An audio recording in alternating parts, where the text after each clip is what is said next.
तो बहुत ही चालाक और चौकस थी। उसकी इसी चाल और चौकसी को देखकर चूहे सावधान हो गए थे और अब चूहे बिल्ली के हाथ नहीं आ रहे थे। एक समय ऐसा आया कि बिल्ली भूख के मारे तड़पने लगी।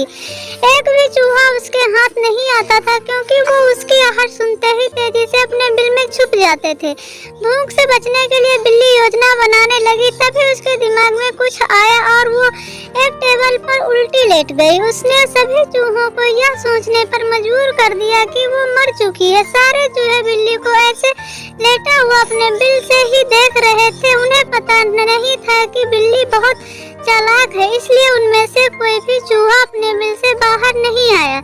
लेकिन बिल्ली भी हार मानने वालों में नहीं थी। वो भी बहुत देर तक उसी टेबल पर लेटी रही और धीरे धीरे चूहों को लगा कि बिल्ली मर चुकी है। वो जश्न मनाते हुए अपने बिल से निकलने लगी। चूहे जैसे ही बिल की टेबल के पास पहुंचे, उसने उछल कर 2 चूहे पकड़ लिए। इस तरह बिल्ली ने इस बार तो अपने पेट को भर लिया, लेकिन चूहे अब और भी ज्यादा सतर्क हो चुके थे।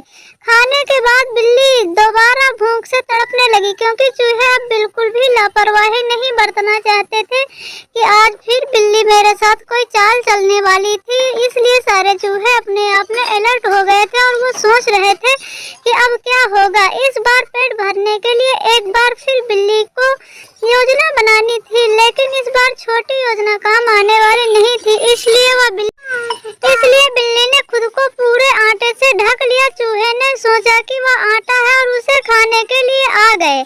और बिल्ली भी बहुत ज्यादा दिमाग लगा रही थी और चूहे भी परेशान हो चुके थे। लेकिन एक बूढ़े चूहे ने उन्हें रोक दिया। उसने ध्यान से आटा देखा तो उसे उसमें बिल्ली का आकार दिखने लगा, जैसे कि बिल्ली ने खुद को बना रखा था। तभी बूढ़े चूहे ने हल्ला मचाना शुरू किया। उसने कहा, अब अपने बिल में चले जाओ, सब लोग अपने अपने बिल में चले जाओ, यहाँ आटे में बिल्ली छुपी हुई है। बूढ़े चूहे की बात सुनकर सारे चूहे अपने बिल में चले गए। जब बहुत देर तक एक भी चूहा बिल्ली के पास नहीं पहुंचा, तब बिल्ली थकने की वजह से उठ गई। इस तरह बड़े चूहे ने अनुभव से सारे चूहों को जान बचा ली।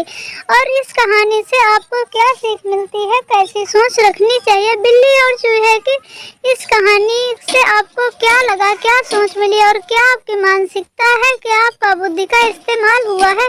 अगर ये कहानी आपको अच्छी लगी और अपनी मानसिकता हम तक जरूर बताएं।